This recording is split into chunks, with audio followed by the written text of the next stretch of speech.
মাত্র কয়েক মিনিট, আর সেই কয়েক মিনিটেই বদলে যেতে পারে ভারতের বহু বছরের কৌশলগত পরিকল্পনা। ইরানের চাবাহার অঞ্চল, যেখানে ভারত বছরের পর বছর ধরে বিনিয়োগ করেছে, যে বন্দরকে ঘিরে তৈরি হয়েছে মধ্য এশিয়ায় পৌঁছানোর নতুন স্বপ্ন, সেই এলাকাতেই মার্কিন হামলার খবর সামনে এসেছে। কিন্তু বিষয়টা শুধু ইরানের নয়। প্রশ্ন হল, ভারতের সবচেয়ে গুরুত্বপূর্ণ বিদেশি বন্দর প্রকল্প কি এখন বিপদের মুখে? আর যদি এই উত্তেজনা আরও বাড়ে, তাহলে কি ভারতের বাণিজ্য, জ্বালানি নিরাপত্তা এবং পররাষ্ট্রনীতিতে বড় ধাক্কা লাগতে পারে? ভিডিওর একেবারে শেষে আমি এমন একটি তথ্য জানাবো যা বুঝিয়ে দেবে কেন চাবাহার শুধু একটি বন্দর নয়, ভারতের ভবিষ্যতের একটি বড় কৌশল। তাই ভিডিওটি শেষ পর্যন্ত দেখুন। আপনি হয়তো ভাবছেন, ইরানে কি হচ্ছে তাতে আমাদের কি? ভাবুন, আপনি কলকাতা থেকে দিল্লি যেতে চান, কিন্তু মাঝের রাস্তা বন্ধ। তখন আপনাকে নতুন রাস্তা খুঁজতে হবে। ভারতের ক্ষেত্রেও ঠিক তাই। পাকিস্তানের কারণে বহু বছর ধরে ভারতের পশ্চিমমুখী স্থলপথ সীমিত ছিল। সেই কারণেই ভারত তৈরি করেছে একটি বিকল্প দরজা, চাবাহার। আজ যদি সেই দরজায় বিপদের মুখে পড়ে, তাহলে প্রভাব শুধু ইরানের ওপর নয়, ভারতের ওপরও পড়তে পারে। আর এখানেই শুরু হচ্ছে আসল গল্প। প্রথমে বুঝে নেওয়া যাক চাবাহার আসলে কি। ইরানের দক্ষিণ পূর্ব উপকূলে আরব সাগরের ধারে অবস্থিত এই বন্দরটি ভৌগোলিকভাবে অত্যন্ত গুরুত্বপূর্ণ। এখান থেকে আফগানিস্তান, মধ্য এশিয়া এবং ইউরোপের দিকে নতুন বাণিজ্যপথ তৈরি করা সম্ভব। ভারত বহু বছর ধরে এই প্রকল্পে বিনিয়োগ করেছে, কারণ ভারতের লক্ষ্য ছিল পাকিস্তানকে পাশ কাটিয়ে সরাসরি মধ্য এশিয়ার বাজারে পৌঁছানো। শুধু ব্যবসা নয়, এটি ছিল ভারতের দীর্ঘমেয়াদী কৌশলগত পরিকল্পনার একটি বড় অংশ। অনেকে চাবাহারকে শুধু একটি বন্দর ভাবেন, কিন্তু বাস্তবে এটি ভারতের জন্য একটি স্ট্র্যাটেজিক গেটওয়ে। আর সেই কারণেই আজকের ঘটনাটি এত গুরুত্বপূর্ণ। কিন্তু প্রশ্ন হল, এই সময়ে কেন চাবাহার? এটা কি শুধুই সামরিক অভিযান, নাকি এর পিছনে রয়েছে আরও বড় ভূ রাজনৈতিক হিসাব? সেটাই এখন বুঝব।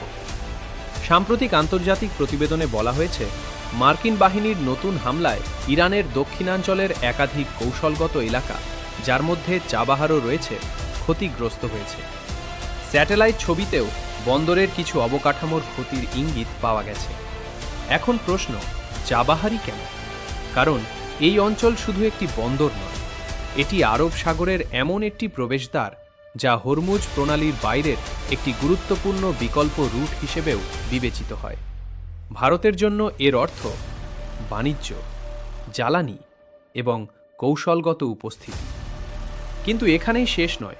পরের অংশে আমরা দেখব কেন চাবাহার নিয়ে ভারতের দুশ্চিন্তা শুধু একটি বন্দরকে ঘিরে নয়, বরং গোটা পশ্চিম এশিয়ার ভবিষ্যৎকে ঘিরে। আর সেই বিশ্লেষণটাই হয়তো আপনার এতদিনের ধারণা বদলে দেবে। এখানেই গল্পের সবচেয়ে গুরুত্বপূর্ণ অংশ শুরু হচ্ছে, কারণ চাবাহারের ওপর চাপ তৈরি হওয়া মানে শুধু একটি বন্দরের সমস্যা নয়। এর অর্থ হতে পারে ভারতের বহু বছরের কৌশলগত পরিকল্পনা নতুন করে চ্যালেঞ্জের মুখে। কিন্তু কেন? তার উত্তর জানতে হলে আমাদের যেতে হবে আরেকটি বন্দর, গোয়াদর। মানচিত্রে দেখলে অবাক হবেন, চাবাহার আর গোয়াদর দুই বন্দরের মধ্যে দূরত্ব খুব বেশি নয়, কিন্তু ভূ রাজনীতির দুনিয়ায় এই অল্প দূরত্বই তৈরি করেছে এক বিশাল প্রতিযোগিতা। একদিকে ইরানের চাবাহার, যেখানে ভারত বহু বছর ধরে বিনিয়োগ করেছে। অন্যদিকে পাকিস্তানের গোয়াদর, যেখানে বড় বিনিয়োগ করেছে চীন। অনেক বিশ্লেষকের মতে এই দুই বন্দর শুধু বাণিজ্য কেন্দ্র নয়, এরা দুটি ভিন্ন কৌশলগত ভাবনার প্রতীক। ভারতের লক্ষ্য ছিল পাকিস্তানকে পাশ কাটিয়ে আফগানিস্তান ও মধ্য এশিয়ার সঙ্গে সংযোগ বাড়ানো। অন্যদিকে গোয়াদর চীনের বেল্ট অ্যান্ড রোড উদ্যোগের একটি গুরুত্বপূর্ণ অংশ হিসেবে বিবেচিত হয়। তাই চাবাহারের স্থিতিশীলতা ভারতের কাছে শুধু অর্থনৈতিক বিষয় নয়, এটি কৌশলগত ভারসাম্যের প্রশ্ন। কিন্তু এখানেই আরও বড় প্রশ্ন, যদি এই উত্তেজনা দীর্ঘদিন চলতে থাকে, তাহলে কি ভারতের বহু হাজার কোটি টাকার পরিকল্পনা থেমে যেতে পারে? উত্তরটা এত সহজ নয়। অনেকে ভাবছেন যুদ্ধ হলে শুধু ইরানের ক্ষতি হবে, কিন্তু বাস্তব চিত্রটা আরও জটিল। যদি পশ্চিম এশিয়ায় অস্থিরতা বাড়ে, তাহলে সমুদ্রপথে জাহাজ চলাচল ব্যয়বহুল হয়ে উঠতে পারে, বিমার খরচ বাড়তে পারে, পণ্য পৌঁছাতে বেশি সময় লাগতে পারে, আন্তর্জাতিক বাজারে তেলের দামেও চাপ তৈরি হতে পারে। ভারত বিশ্বের অন্যতম বড় জ্বালানি আমদানিকারক দেশ, তাই আন্তর্জাতিক বাজারে অস্থিরতা তৈরি হলে তার প্রভাব দেশের অর্থনীতিতেও পড়তে পারে। তবে একটি বিষয় মনে রাখা জরুরি, এগুলো সম্ভাব্য প্রভাব। পরিস্থিতি কী দিকে যাবে তা নির্ভর করবে আগামী কয়েকদিনের সামরিক ও কূটনৈতিক পদক্ষেপের ওপর। কিন্তু এখনও সবচেয়ে বড় প্রশ্নের উত্তর বাকি। এই সংকটের মধ্যে ভারতের সামনে কি কি বিকল্প রয়েছে? ভারত কি নিরপেক্ষ ভারসাম্য বজায় রাখবে, নাকি নতুন কৌশল গ্রহণ করবে? পরের অংশে আমরা আলোচনা করব দিল্লির সম্ভাব্য পদক্ষেপ, আন্তর্জাতিক কূটনীতি এবং এই সংকট ভারতের ভবিষ্যৎ পররাষ্ট্রনীতিকে কিভাবে প্রভাবিত করতে পারে। সেখানেই রয়েছে এই পুরো ঘটনার সবচেয়ে গুরুত্বপূর্ণ বিশ্লেষণ। এখন পর্যন্ত আমরা জানলাম কেন চাবাহার ভারতের জন্য এত গুরুত্বপূর্ণ, কিন্তু এবার আসল প্রশ্ন, ভারত এখন কি করবে? কারণ ভারতের সামনে এমন একটি কূটনৈতিক সমীকরণ তৈরি হয়েছে যেখানে একটি ভুল সিদ্ধান্তের প্রভাব বহু বছর ধরে অনুভূত হতে পারে। আর এখানেই শুরু হচ্ছে এই গল্পের সবচেয়ে গুরুত্বপূর্ণ অধ্যায়।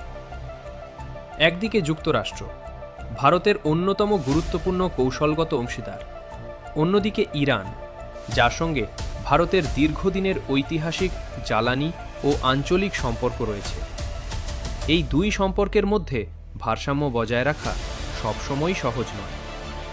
চাবাহার প্রকল্পের ক্ষেত্রে ভারত অতীতেও বিভিন্ন আন্তর্জাতিক নিষেধাজ্ঞা ও আঞ্চলিক উত্তেজনার মধ্যেও প্রকল্পটি চালিয়ে যাওয়ার চেষ্টা করেছে।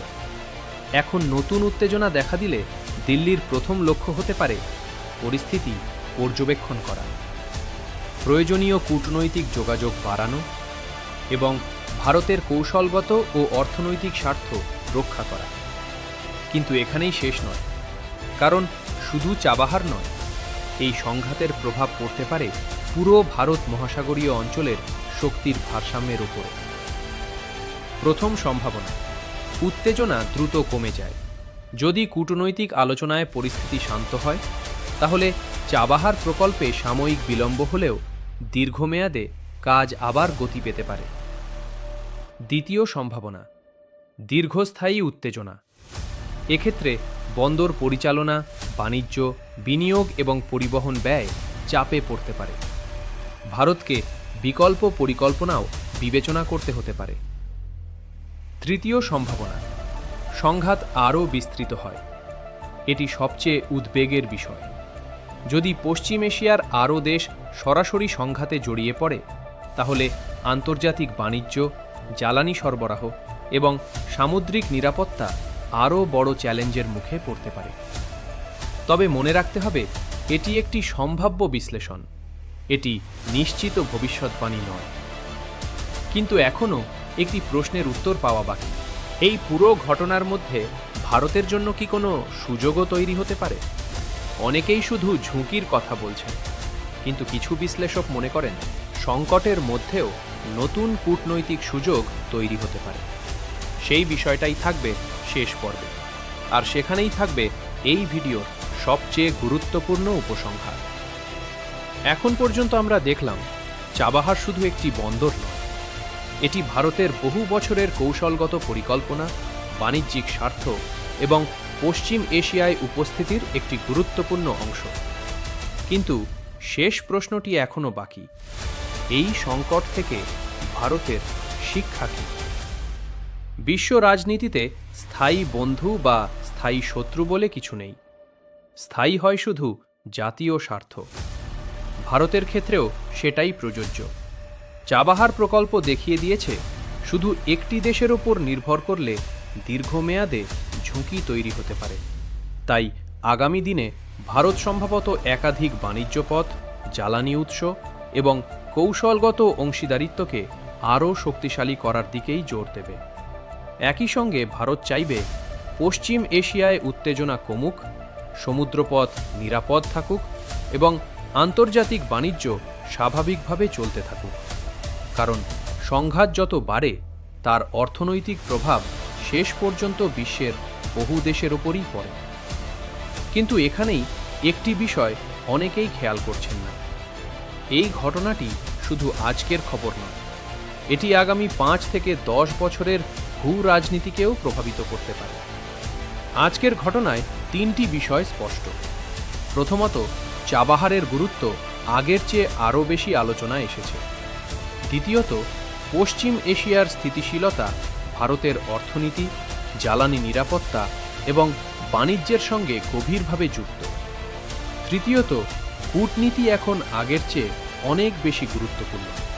একটি সামরিক পদক্ষেপ কয়েক মিনিটে ঘটে যেতে পারে, কিন্তু তার রাজনৈতিক, অর্থনৈতিক এবং কৌশলগত প্রভাব বহু বছর ধরে চলতে পারে। তাই আগামী কয়েক দিন ও কয়েক সপ্তাহে বিভিন্ন দেশের সরকারি বিবৃতি, কূটনৈতিক আলোচনা এবং মাঠের পরিস্থিতি সবকিছুর ওপর নজর রাখা জরুরি। এবং মনে রাখতে হবে, সংঘাতের সময় অনেক দাবি ও পাল্টা দাবি সামনে আসে। তাই তথ্য যাচাই করে নির্ভরযোগ্য সূত্র থেকে খবর জানা সবসময়ই গুরুত্বপূর্ণ। বন্ধুরা, চাবাহারকে ঘিরে এই পরিস্থিতি শুধু ইরানের একটি আঞ্চলিক ঘটনা নয়, এটি ভারতের কৌশলগত পরিকল্পনা, আন্তর্জাতিক বাণিজ্য, জ্বালানি নিরাপত্তা এবং ভবিষ্যৎ পররাষ্ট্রনীতির সঙ্গেও গভীরভাবে সম্পর্কিত। এখন প্রশ্ন আপনাদের জন্য, আপনাদের কি মনে হয়, এই সংকট কি দ্রুত কূটনৈতিক আলোচনার মাধ্যমে শান্ত হবে, নাকি পশ্চিম এশিয়ায় আরও বড় সংঘাতের দিকে পরিস্থিতি এগোতে পারে? আপনার মতামত অবশ্যই কমেন্টে লিখুন। ভিডিওটি তথ্যভিত্তিক মনে হলে লাইক করুন, বন্ধুদের সঙ্গে শেয়ার করুন এবং ভারত বন্ধু চ্যানেলটি সাবস্ক্রাইব করুন। আমি প্রতিদিন আপনাদের জন্য নিয়ে আসি তথ্য নির্ভর, গভীর এবং সহজ ভাষায় ভূ রাজনৈতিক বিশ্লেষণ। আমি বিদায় নিচ্ছি, দেখা হবে পরের ভিডিওতে।